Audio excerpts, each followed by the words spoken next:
Funny funny comment করব। Let's start. আগে হবু বরের সাথে পুরো ফ্যামিলিকে নিয়ে গেলাম সুন্দরবন। মাত্র 2799 টাকায় 3 দিনে যে এত কিছু হবে এটা আমি কখনোই ভাবিনি। সকাল সকাল পুরো ফ্যামিলি নিয়ে পৌঁছে গেছিলাম শিয়ালদা স্টেশনে। সেখান থেকে 7:42 ক্যানিং লোকাল ধরে পৌঁছে গেলাম ক্যানিং এ। আর আমরা কিন্তু সুন্দরবন যাচ্ছি সাগর সঙ্গম ট্রাভেলস এর সঙ্গে। আমাদের ক্যানিং স্টেশন থেকে অটোতে করে নিয়ে আসা হলো সোনাখালী ঘাটে। আর সেখান থেকে শুরু হলো আমাদের 3 দিনের যাত্রা। লঞ্চে ওঠার সঙ্গে সঙ্গেই পেয়ে গেলাম সকালের খাবার। ছিল লুচি, আলুর দম, মিষ্টি, তার সাথে আবার ছিল ওয়েলকাম ড্রিঙ্ক। তারপরে পেয়ে গেলাম আমার প্রিয় চা। আমরা তো কিছুক্ষণ এই ঠান্ডা হাওয়া উপভোগ করছিলাম। এরই মধ্যে চলে আসলো সুমির প্রিয় চিংড়ির পকোড়া। তারপর আবার দুধ চাও ছিল। তুমি কিভাবে জানবে? তুমি তো ঘুমাচ্ছিলে। আরে এটা তো বলাই হয়নি। আমরা গেছিলাম সুন্দরবন ইলিশ উৎসবে, যেখানে সমস্ত খাবার দাবারই থাকবে ইলিশের ছোঁয়া। এদিকে কথা বল। तो चलिए शुरू करते हैं। মনে হচ্ছে প্রচার করছে। 10 টাকা 10 টাকা জানেবেন মাত্র 10 টাকা। হরেক মাল 10 টাকা 10 টাকা। नेक्स्ट। হ্যালো মন্দারমণি, আজ হচ্ছে মন্দারমণিতে আমাদের সেকেন্ড দিন। আর আজকে কিন্তু আমরা যেতে চলেছি ভাইরাল সেই লাল কাঁকড়া দেখতে। তার জন্য কিন্তু আমি পড়তে চলেছি এই ড্রেসটা, কিন্তু এটা ড্রেস না ন্যাকড়া সেটাই বুঝতে পারছি না। চলো এবার এটাকে পরা যাক। ও মাই গড, ড্রেসটা যে এতটা সুন্দর সেটা তো আমি ভাবতেই পারছি না। এক সেকেন্ড, পেছনের ফিতেটা তো বাঁধতে হবে। পূজা, আর এবারের ট্রিপে কিন্তু আমি আমার সাথে বোনকেও নিয়ে এসেছি। তাড়াতাড়ি করে রেডি হও, আমরা লাল কাঁকড়া দেখতে যাবো। আর ঘুমিয়ে লাভ নেই, তাড়াতাড়ি করে রেডি হও। এই ড্রেসটা কিন্তু একদমই ব্যাকলেস, দারুণ লাগছে। এবার চলো সেক্সি একটা মেকআপ লুক করা যাক। तो चलिए शुरू करते हैं। তোমাকে কিন্তু দারুণ বিশ্রী দেখতে লাগছে। ড্রেস না না নাইট ড্রেস, ভুল করে মনে হয় দিনের বেলা পরে ফেলেছে। नेक्स्ट। দ্বিতীয় দিন আর শেষ দিন কি করলাম সেটাই তোমাদেরকে দেখাবো। অনেক দিন পর যদি কোথাও ঘুরতে যাওয়া হয় তাহলে মনের আনন্দই থাকে আলাদা, আর যদি সেটা হয় নিজেদের ফ্যামিলির সঙ্গে। সে যাই হোক, এখন দেখো আমি পুরো রেডি হয়ে গেছি আর এখন যাব আমি লঞ্চে যেতে না যেতেই প্রথমে চলে আসলো চা আর বিস্কিট। তারপর আমাদেরকে দিয়ে দিল গরম গরম লুচি আর ছোলার ডাল, সঙ্গে একটা করে মিষ্টি। আর এইখানের খাবারগুলো যে খেতে এত টেস্টি সেটা তোমরা না খেয়ে দেখলে বুঝবেই না। এখন দেখো আমি আমোদি মাছের ফিশ ফ্রাই খেতে খেতে ঘুরতে যাচ্ছি। আর तो चलिए शुरू करते हैं। ফিশ ফ্রাই না না আমুদি মাছের ফিশ ফ্রাই। তুমি মাকে দেখলে আমার কেমন তান্ত্রিক তান্ত্রিক লাগে। नेक्स्ट। এমন একটা মেকআপ প্রোডাক্টের কথা বল যেটা ছাড়া তুই সারাদিন থাকতেই পারবি না। ভাই আমি ন্যাচারাল বিউটি, আমি সারাদিন কোনো মেকআপ করি না, আমি অল টাইম মেকআপ ছাড়া থাকি। আমি জানি, কিন্তু তাও একটা প্রোডাক্ট। যদি তা ভালোবাসি বলতে লিপস্টিকটা। লিপস্টিক ছাড়া তুই সারাদিন থাকতেই পারবি না। না না, আমি সেরকম কোনো ব্যাপার না, এমনি আমার ঠোঁট পিঙ্ক কালার, ঠিক আছে। আমি ন্যাচারাল বিউটি, বাট তবুও মানে যদি এদিক ওদিক গেলাম টুকটাক তো হালকা করে খালি লিপস্টিকটা অ্যাপ্লাই করি, তাছাড়া কিচ্ছু না। ওটাই হচ্ছে কি আমার মানে একটা প্রোডাক্ট, সারাদিনে যদি কিছু লাগে তো ওটাই। तो चलिए शुरू करते हैं। এই পিয়া বলে মেয়েটা কে রে? কি কনফিডেন্স ভাই। ও মা, ও নাকি ন্যাচারাল পাউটি। नेक्स्ट। আমাদের বাড়িতে কারা আসছে সেটা তো তোমরা দেখেই নিয়েছো। ওদেরকে আমি লুচি রুটি সবকিছুই বানিয়ে খাইয়েছি। আজকে বানাবো ওদের জন্য আমি আলু পরোটা। এই আলু পরোটা যদি আমি একবার বাড়িতে বানাই তাহলে তো আমার ছেলে মেয়ে ভাতই চাইবে। আমার সুমি যদিও একটু কম খায়, কিন্তু আমার ছেলে আলু পরোটা হলে কোনো কথাই হবে না। সকাল দুপুর রাত 3 বেলায় চলে যাবে ওই আলু পরোটা দিয়ে। এত ভালোবাসে আমার ছেলে এই আলু পরোটা। এটা খেতে যে খুবই টেস্টি হয়, তোমরা একবার বাড়িতে এইভাবে বানিয়ে খেয়ে দেখো। প্রথমে আমি আলুগুলো সব সিদ্ধ করে নিলাম, এর মধ্যে যে মশলাগুলো দেবো সেগুলো পেস্ট করে নিলাম, যেমন পেঁয়াজ রসুন জিরে আদা একটা পাকা টমেটো। এর মধ্যে কিন্তু টমেটো কেচাপটা বেশি দিতে হবে। মশলাটা ভালো করে কষা করে নিয়ে এর ভিতরে আলুটা দিয়ে ভালো করে কষা করে নিতে হবে। তারপর এই আলুটা ভালো করে ঠান্ডা করে নিতে হবে। এই আলু পরোটার সঙ্গে আমার ছেলে মেয়ে কোনোদিন তরকারি খেতে চাইনি, একটু টমেটো সস দিলেই ওদের হয়ে যায়। কিন্তু যেহেতু ওরা বাড়িতে এসেছে তাই আমি একটু তরকারিও করে দিলাম। এই আলু তরকারিটা আমি করলাম পুরোটা সাদামাটা, কারণ আলু পরোটার মধ্যে অনেক মশলা আছে। সামান্য একটু চিনি দিয়ে মিষ্টি মিষ্টি হবে তরকারিটা, খেতে হেভি টেস্টি হবে। সিদ্ধ করা আলু থেকে আমি কপিস আলু তুলে রেখেছিলাম। এই মশলা ছাড়া আলু তরকারিটা আমি মাঝে মাঝে বাড়িতে করে থাকি রুটি দিয়ে খাওয়ার জন্য। যখন বাড়িতে মশলা খেতে ভালো লাগে না তখন আমি এই তরকারিটাই। সেটাই হোক, এখন আমি আলু পরোটার জন্য ময়দাটা মেখে নেব। ময়দার মধ্যে দেবো আমি সামান্য লবণ চিনি আর তেল, ভালো করে ময়াম দিয়ে নেব। এই ময়দাটা আমি আধা ঘন্টা আগে মেখে রেখে রেখেছিলাম। এবার আমি সুন্দর করে গোল করে এর মধ্যে আমি দিয়ে দেবো আলু। আলুটা ভেতরে দিয়ে ভালো করে মুখ বন্ধ করে আমি এবার এটা বেলে নেব। বেলার সময় একটু খেয়াল রাখবো যেন ফেটে চিড়ে আলুটা বেরিয়ে না যায়। হালকা ভাবে একটু বেলে নিতে হবে, রুটি থেকে একটু মোটা হবে। এবার অল্প অল্প তেলের মধ্যে দিয়ে এটা আস্তে আস্তে ভেজে নিতে হবে, জোরে জাল দিলে হবে না। এবার দেখো আলু পরোটাটা ভাজতে ভাজতে কিভাবে ফুলে উঠবে। আমার প্রত্যেকটা আলু পরোটা এরকম ভাবেই ফুলেছে। তোমরা যদি সবকিছু দিয়ে ঠিকঠাক মতো বেলতে পারো তাহলে তোমাদের আলু পরোটা এরকম ভাবেই ফুলবে। আলু পরোটা তরকারি সবই আমার রেডি, তাই ওদেরকে আমি খেতে দিয়ে দেবো। আমার দেওরের বাড়ি একটা অনুষ্ঠান আর সেখানে আমাদের সবার নেমন্তন্ন আছে। আমাকে আমার দেওর বললো তোমাদের বাড়িতে লোক আসছে, ওদেরকে নিয়ে তুমি চলে আসবে। বৌদি তুমি এখন রান্না করেছো ঠিক আছে, কিন্তু দুপুরে যেন একদম বাড়িতে রান্না না হয়। বন্ধু বান্ধবী যারা আসছে সবাইকে নিয়ে তুমি আসবে। আজ দুপুরে ছিল অনেক রান্নার মেনু, সবকিছু বাদ দিয়ে আমার দেওরের কথা বলতে চলে গেলাম সেই অনুষ্ঠান বাড়িতে সবাইকে। এই ভিডিওটা কেমন লাগলো অবশ্যই জানিও।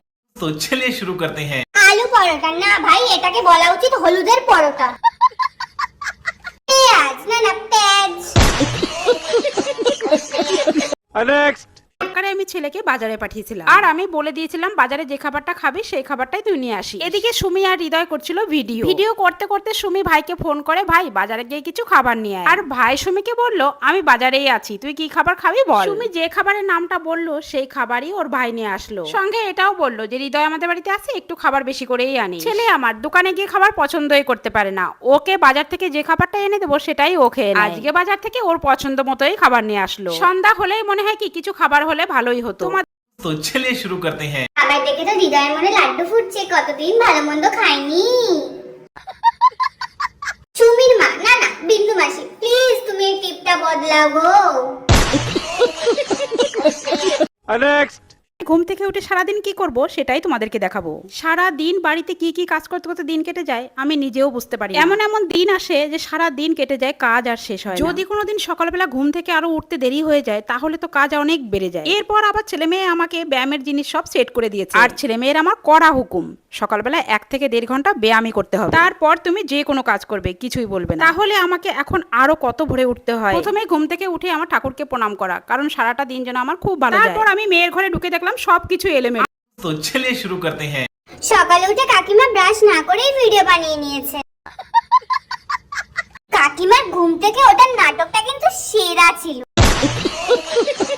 नेक्स्ट। আমাদের বাড়ি সুমির একটা দাদা আসবে। এদিকে সুমি তো সকাল সকাল ঘুম থেকে উঠে আমাকে বললো, মা আজকে তুমি কি রান্না করবে? আমি ভাবছি আজকে কি রান্না করব, তোর বাবাকে তো মাংস আনতে পাঠিয়েছি। সুমি তুই বল তাহলে তুই কি খেতে চাস? আমি যেটা খেতে চাই তুমি তো সেটাই বানিয়ে দাও। তো আজকে আমার একটা দাদা আসবে বাড়িতে, তুমি ভালো কিছু রান্না করো। ঠিক আছে, মাছ মাংস তো এমনিতে আমাদের বাড়িতে অনেকই খাওয়া হয়, তো আজকে একটা চিকেন বিরিয়ানি। সুমি আমাকে বললো, হ্যাঁ মা বিরিয়ানিই করো, তাহলে খুব ভালোই হবে। এদিকে ছেলেকে ডেকে আমি চট করে বাজারে পাঠিয়ে দিলাম, আর কি কি আনতে হবে সেটাও বলে দিলাম। আমার বাড়িতে কি মশলা আছে সেটাই আমি গুছিয়ে নিলাম। বাড়িতে বিরিয়ানি করতে গেলে আমি বিরিয়ানির মশলাটা বাড়িতেই বানিয়ে নিই, যেমন সাহা জিরে, সাহা গোলমরিচ, কিছু গোটা গরম মশলা আর জয়ত্রী, জয়ফল, এইগুলো সবকিছু মিশিয়ে আমি সুন্দর করে ভেজে নিয়েছি। আর ভাজার সময় ঠিক রাখতে হবে, যখন একটা সুন্দর ঘ্রাণ বেরোবে তখনই নামিয়ে দিতে হবে। সে যাই হোক, এই রান্নার ড্রেসটা আমার সুমি আমাকে এনে দিয়েছে অনেকদিন আগে, একটা না দুটো এনে দিয়েছে, আর আমাকে বলছে মা তুমি তো রান্নার ভিডিও করো, একটা পরে নেবে। আর আজকে যেহেতু বিরিয়ানি করছি আজকে আর সুমি কোনো কথাই শুনবে না, আগে এটা আমাকে পরে নিতে হবে। তাই রান্না বান্নার সব মশলাপাতি গুছিয়ে নিয়ে আমি ড্রেসটা পরে নিলাম। যতই হোক ড্রেসটা সুমি আমাকে এনে দিয়েছে আর আমাকে তো পরতেই হয়, আর এটা আমাকে পরতে দেখে সুমি অনেক খুশিও হবে। আর যখন এটা পরে আমি রান্না করছিলাম তখন সুমি উপর থেকে নিচে এসে দেখলো আমি এটা পরে রান্না করছি। সুমি আমাকে দেখে তো বলছে মা তোমাকে তো খুব সুন্দর লাগছে দেখতে। সে যাই হোক, যতই কথা বলি না কেন আমার রান্না এদিকে হয়েই যাচ্ছে। বিরিয়ানির জন্য আমি কিছু ব্রেস্তা আর আলু ভাজা করে নিলাম, আর সব রকম মশলা দিয়ে মাংসটা মাখিয়ে আমি 1 ঘন্টা মতো রেখে দিলাম। বাকি সময়টা আমি অন্য কাজগুলো করে নিলাম। 1 ঘন্টা পর আমি মাংসটা সুন্দর করে রান্না করে নিলাম। এই মাংসের মধ্যে মশলা দিয়েছি আদা, রসুন, জিরে আর শুকনো লঙ্কা আর কিছুটা পোস্ত। মাংসের মধ্যে আমি কিছুটা বাটারও দিয়েছি। এদিকে আমার বিরিয়ানির ভাতও হয়ে গেছে, এবার সুন্দর করে ভাত দিয়ে জমে বসাবো। দেখো